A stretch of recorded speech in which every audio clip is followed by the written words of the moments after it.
planning your workouts out for the week. I also noticed that I just entered my luteal phase a few days ago. Banana, chia seeds.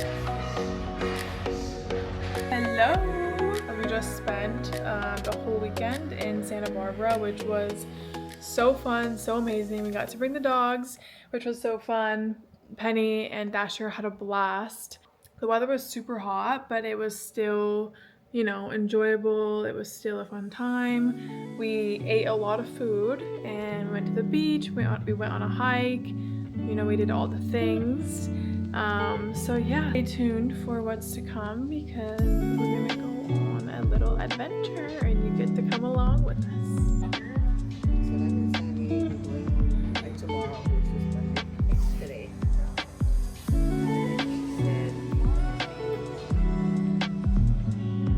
Do you look alike? Yeah. What is that pair? So we actually ended up at Brigantine in Del Mar instead of going to La Jolla. So we're gonna eat at Brigantine, which is a very beautiful view. What is it? And then after that, we're gonna go get Salt and Straw because it has new flavors. I'm so excited. Ooh. Holy fuck, this is good.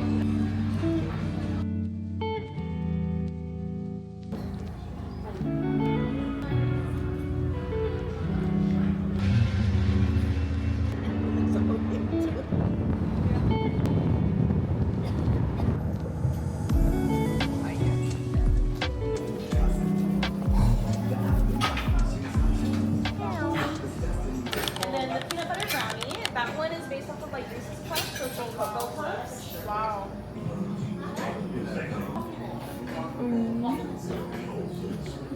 Yay. It's the best thing I've ever had in my life. Good mom? Nicole's mom is in town, so we've been eating and we've been enjoying our time off the gym. Last week, all that we did was Pilates. We were trying to see how many Pilates classes we could do. So we did mat Pilates at Fit. We did reformer Pilates at the club, or what's it called? Yoga bot. Well, that too, but not reformer. Oh, reformer. Oh, I don't know what that one was called. Club. Yoga deck? No. No, it's like Club Pilates Studio deck. or I don't something. know. Pilates Studio. And we took the week off from the gym. We went back to the gym this morning and it was honestly really hard. Like I only really had energy for like 2 exercises and then we just did stairs and then we went home. But all of that to say, we enjoyed our time off and we enjoyed everything that we had to eat and all that. So here are 3 ways that we are planning to get back on track this week. I'm not. 1. First one is to ease back into it. Yeah. Don't try to just go fucking full blast back into it because then you're gonna burn yourself out and your body's not ready for it. So after you do like a week of like recovery or active recovery, even if you take the week off, it's important to just ease your way back in. For example, today we only felt like we had energy for like 3 exercises. So that's all we did. We just did 3 exercises, listened to our body, and then did some Stairmaster and called it a day.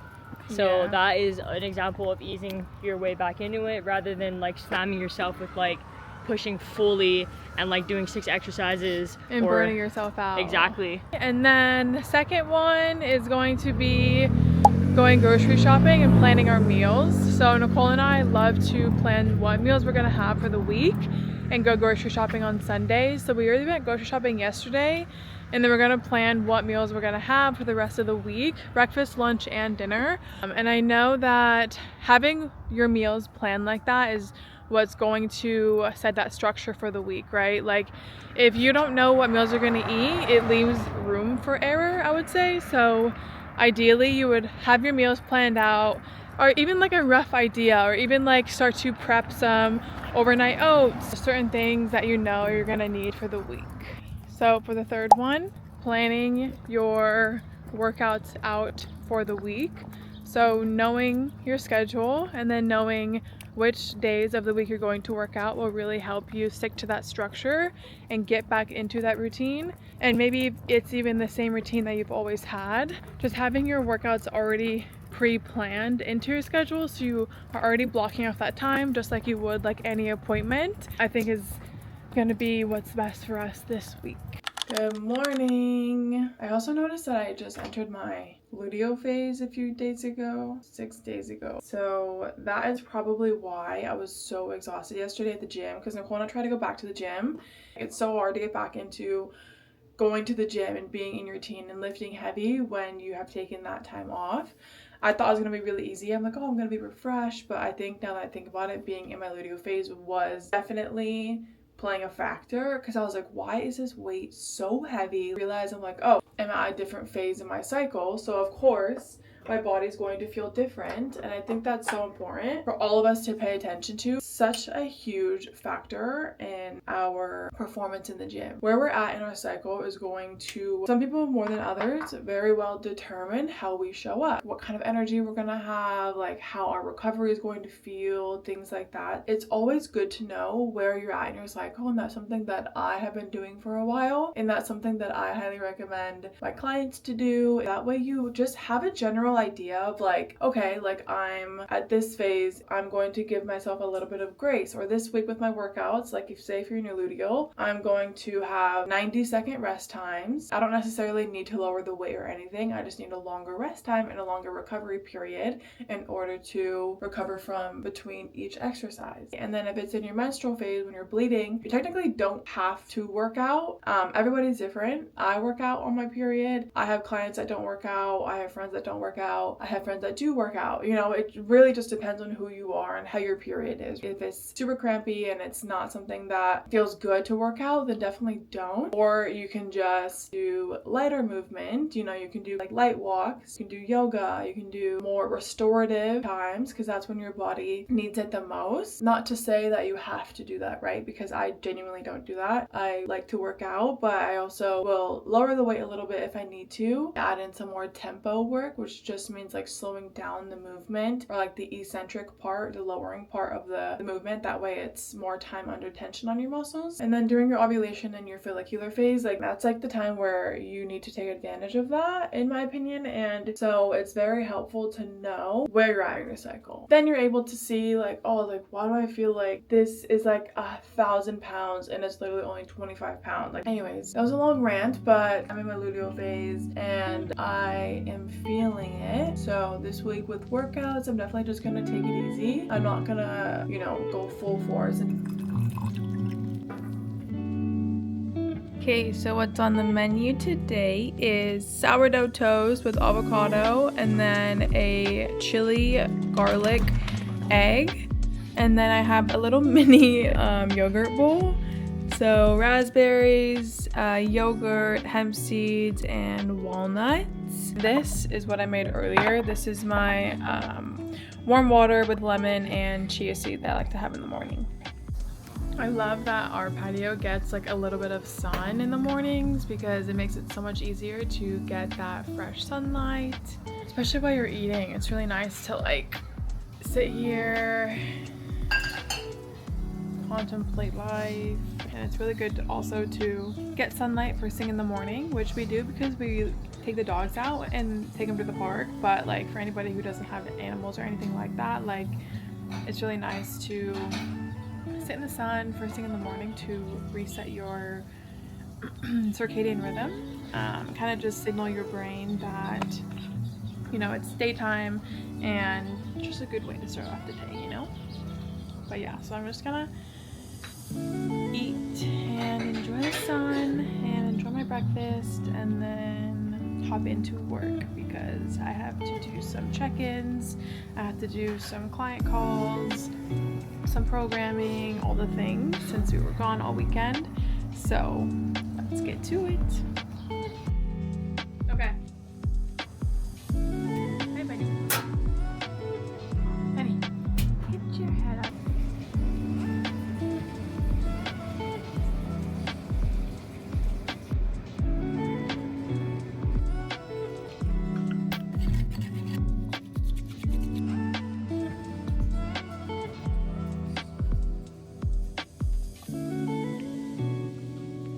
Date milk is honestly the best way to have your coffee or your matcha, and I don't think I can go back to regular milk.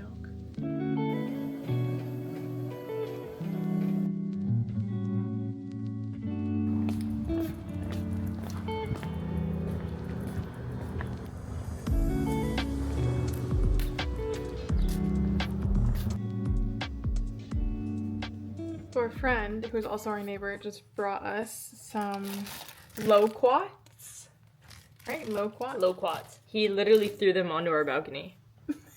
I've got them peeled. Let's try it.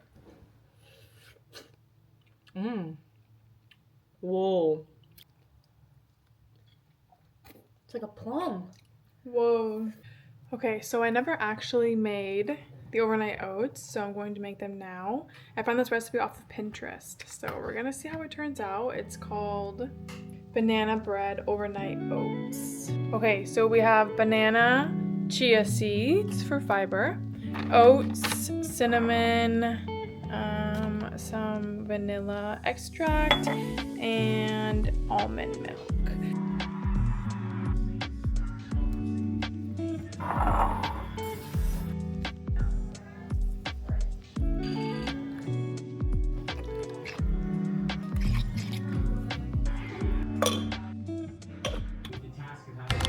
Good morning.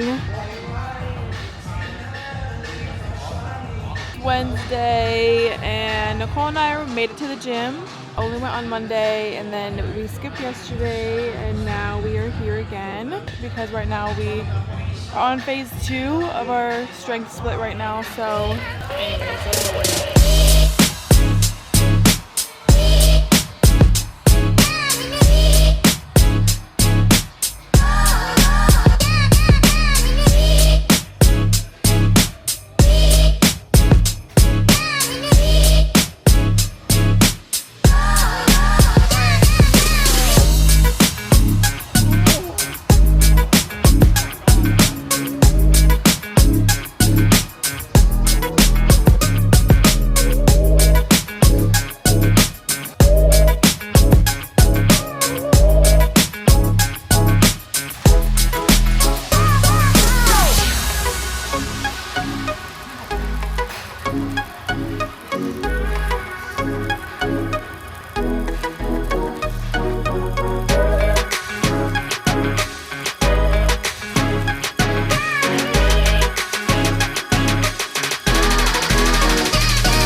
So we're back from the gym, and we made avocado toast with a chili garlic egg.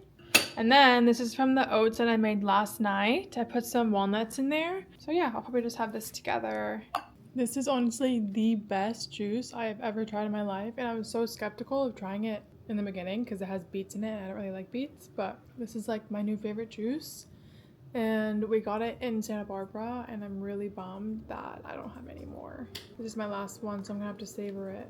Nicole said I should get a juicer and make it myself, but I feel like juicers are so messy and stuff. I'll do it for you. You'll juice it for me? Okay, so I kind of just wanted to talk about something that I feel like came up for me recently. I don't think I've mentioned this on here yet, but I am a certified personal trainer and holistic health coach. So my goal with my YouTube videos and content that I put out is genuinely to be entertaining, but also informational, because the way that I approach fitness and life is different than any other personal trainer or traditional personal trainer. I feel like the world's kind of evolving, which is really nice to see. Basically, I approach fitness from a very holistic standpoint, and I view it from this 360 viewpoint. So fitness is one piece of the puzzle, but working with my clients, since I have an online coaching business, I look at their stress levels, I look at their hormones sometimes too, if that is a huge factor that I feel like needs to be addressed. I look at their sleep, I look at their nutrition. I help them figure out sustainable habits, because I feel like yes, you can count your macros and yes, you can count your calories and all of that, but how are you sleeping? Like, how is your stress throughout the day? Like, are you crashing by 2 p.m.? Are you super irritable by the time you get off work? Are you having coffee on an empty stomach? Are you picking up your phone first thing in the morning? You know, like all of these things really do get missed in the bigger picture of fitness because people just want to lose 50 pounds in a month. It's this very all or nothing mindset that I feel like people have with fitness and their life, and I don't think that is sustainable, and I know that it's not sustainable. You are going to go balls to the walls all in on something, and then sure, you're going to lose the weight, but you're going to burn out and you're going to crash, and it's not going to be sustainable. So something that I do with my clients is that I make sure that their life aligns with the workouts, because like I mentioned, workouts is just one piece of the puzzle. So it's not like I'm not the type of coach personally to just give you workouts. Okay, Benny. To give you workouts and give you, you know, your macros and meal plans and stuff, and then like that's it. Like that's not who I am, and that's not who I ever will be. So I really focus on all of the other pieces of the puzzle. My whole goal with this space is to just walk you through exactly how to build a body and a life that you love without living with burnout. Because I feel like burnout is something that is so common, especially in this fast-paced world. And on this channel, I really do want to talk about how we can lift heavy and also build lean and strong muscle, but at the same time, having a strong foundation and having a strong mindset that helps you stay consistent and not have this all or nothing mindset. Because that all or nothing mindset, especially after a vacation, which is my whole point, is it's so important to not feel like you have to do a detox when you get back or start over every single Monday because you just didn't stay on track with your meals. And I want you to understand that the physiological damage that has, that guilt has, is actually doing your body a disservice. Binging on everything in sight because we feel so restricted and there's absolutely no middle ground is the only place where actual sustainable fat loss and muscle building is going to happen. Because when I work with my clients and even myself, the very first thing that we do is destroy the idea of perfection, right? And we replace it with this dial method that I like to call it, which means that you just got back from your trip, right? And your life is super crazy right now and you're exhausted from traveling and you can't be at a level 10 because your week is just so crazy, right? So you're not just going to turn off the machine completely. What you're going to do is just turn down the dial to like a 3. So you're like, okay, maybe I can't do this super intense, long, heavy, hour-long session today, but what I can do is a 10-minute walk after my meal or after my biggest meal, my dinner, whatever, so my blood sugar stays stable. And I can make sure that I hit 30 grams of protein with my first home-cooked meal of the day. That is a win, right? And it doesn't have to be this crazy all or nothing, if like that keeps coming up, like all or nothing thing, because consistency is not about doing the exact perfect routine every single day. It's about not quitting when things get messy, and it's when things are kind of out of your control a little bit that you just completely forget about your routine. And I really want you to look at your daily choices, and is literally just about not quitting when things get messy or when you step out of your normal routine. And the minute that you let go of the need to be so perfect and start treating your body with some actual grace, that is the exact moment that your nervous system will finally feel safe enough to actually release anything that you're holding on to, and it'll actually want to change and want to adapt. And that's how you create any sort of stability in your life and that consistency. You're able to actually figure out what level you need to be at each week. And I'm not saying that you need to be so easy on yourself and like just go easy. No, like be real and be honest with yourself. How am I feeling this week? When you go on a trip, don't think of it as starting over or reset, because that was something that I needed to tell myself when I'm getting back from this trip. I came back and I'm like, okay, like what meals can I cook at home this week? I planned them out. Or like, how many workouts, do I realistically have time for this week? So I plan those out. So how can I get, 30 grams of protein into my breakfast this morning? So yeah.